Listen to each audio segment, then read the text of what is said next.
असलामुअलैकुम दोस्तों, आ E6 error आ रहा इस टाइम ਤੁਹਾਡੇ ਕੋਲ ਵੀ ਸਕਰੀਨ ਤੇ ਤੁਹਾਨੂੰ ਸ਼ੋ ਹੋ ਰਿਹਾ ਹੋਣਾ ਵਾ।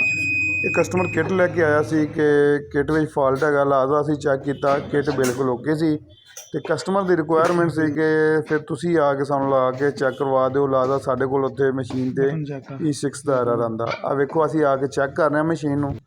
ਜਦੋਂ ਇਹਨੂੰ ਔਨ ਕੀਤਾ ਤੇ E6 ਐਰਰ ਦੇ ਰਹੀ ਸੀ। ਅਸੀਂ ਇਹਦੇ ਸੈਂਸਰ ਚੈੱਕ ਕੀਤਾ, ਸੈਂਸਰ ਠੀਕ ਸੀ। ਹੁਣ ਇਹਦੇ ਥਿਮਰ ਜਿਹੜੇ ਆ ਉਹ ਇੱਕ ਕੈਮੀਕਲ ਨਾਲ ਸਾਫ਼ ਕਰ ਰਹੇ ਹਾਂ।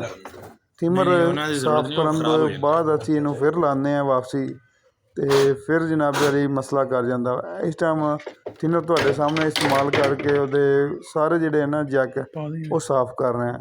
ਕਸਟਮਰ ਦੇ ਘਰ ਜਾ ਕੇ ਉਹਦੀ ਮਸ਼ੀਨ ਸੈੱਟ ਕੀਤੀ ਆ।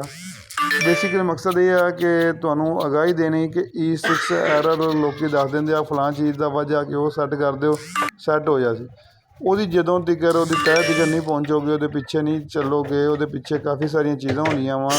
ਲਾਜ਼ਮੀ ਇਹ ਨਹੀਂ ਕਿ ਕਸਟਮਰ ਦਾ ਸੈਂਸਰ ਚੇਂਜ ਕਰ ਦਿਓ ਅਤੇ E6 ਐਰਰ ਚਲਾ ਜਾਏਗਾ। ਵੇਖੀਏ, ਤੁਹਾਨੂੰ ਸੈਂਸਰ ਵੀ ਚੇਂਜ ਕਰਕੇ ਚੈੱਕ ਕਰਾਵਾਂਗੇ, E6 ਦਾ ਐਰਰ ਫਿਰ ਵੀ ਆ ਜਾਂਦਾ ਵਾ। ਸਾਡੇ ਕੋਲ ਪ੍ਰੈਸ਼ਰ ਸੈਂਸਰ ਆਪਣਾ ਸੀ, ਇਸ ਟਾਈਮ ਵਾਪਸੀ ਫਿੱਟ ਕਰ ਰਹੇ ਹਾਂ। ਸਫਾਈ ਵਗੈਰਾ ਕਰਕੇ ਉਹਦੀ ਵਾਪਸੀ ਫਿੱਟ ਕੀਤਾ ਅਤੇ ਉਹ ਫਿਰ E6 ਦੇ ਗਿਆ। ਆ ਵੇਖੋ, ਹੁਣ ਅਸੀਂ ਆਪਣੇ ਕੋਲ ਪ੍ਰੈਸ਼ਰ ਸੈਂਸਰ ਇੱਕ ਐਕਸਟਰਾ ਰੱਖਿਆ ਹੁੰਦਾ ਚੈੱਕ ਕਰਨ ਵਾਸਤੇ।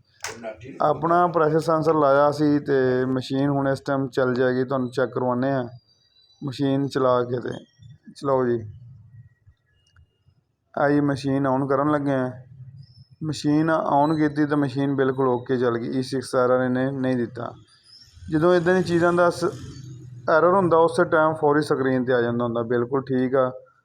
ਅਸੀਂ ਵਾਪਸੀ ਫਿਰ ਕਸਟਮਰ ਦਾ ਹੀ ਲਾ ਦਿੰਦੇ ਹਾਂ ਪ੍ਰੈਸ਼ਰ ਸੈਂਸਰ, ਕਿਉਂਕਿ ਉਹ ਵੀ ਬਿਲਕੁਲ ਠੀਕ ਆ। ਅਸੀਂ ਉਹਦੀ ਰੀਡਿੰਗ ਵਗੈਰਾ ਸਭ ਕੁਝ ਚੈੱਕ ਕੀਤਾ ਵਾ, ਉਹ ਵੀ ਠੀਕ ਹੈਗਾ। ਲਾਜ਼ਾ ਦਾ ਮਸਲਾ ਇਹ ਆ ਰਿਹਾ ਸੀ ਕਿ ਇਹਦੇ ਪਿੱਛੇ ਜਿਹੜੀ ਤਾਰ ਸੀ ਨਾ ਇਹਦੀ, ਉਹ ਬਰੇਕ ਹੋ ਗਈ ਸੀ। ਜਦੋਂ ਲੂਜ਼ ਹੁੰਦੀ ਸੀ ਉਹਦੇ ਫਾਸਲਾ ਆ ਜਾਂਦਾ ਸੀ, E6 ਦਾ ਐਰਰ ਦੇ ਦਿੰਦੀ ਸੀ।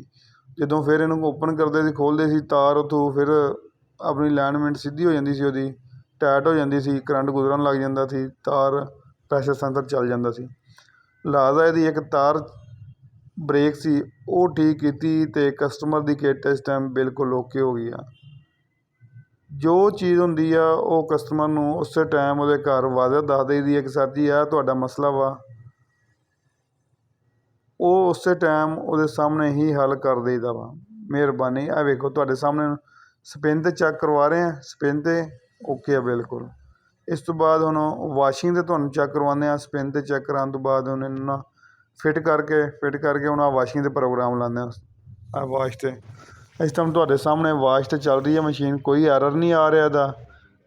ਪੂਰਾ ਪ੍ਰੋਗਰਾਮ ਲਾ ਕੇ ਚੈੱਕ ਕਰਾ ਕੇ ਕਸਟਮਰ ਨੂੰ ਤਸੱਲੀ ਕਰਵਾ ਕੇ ਫਿਰ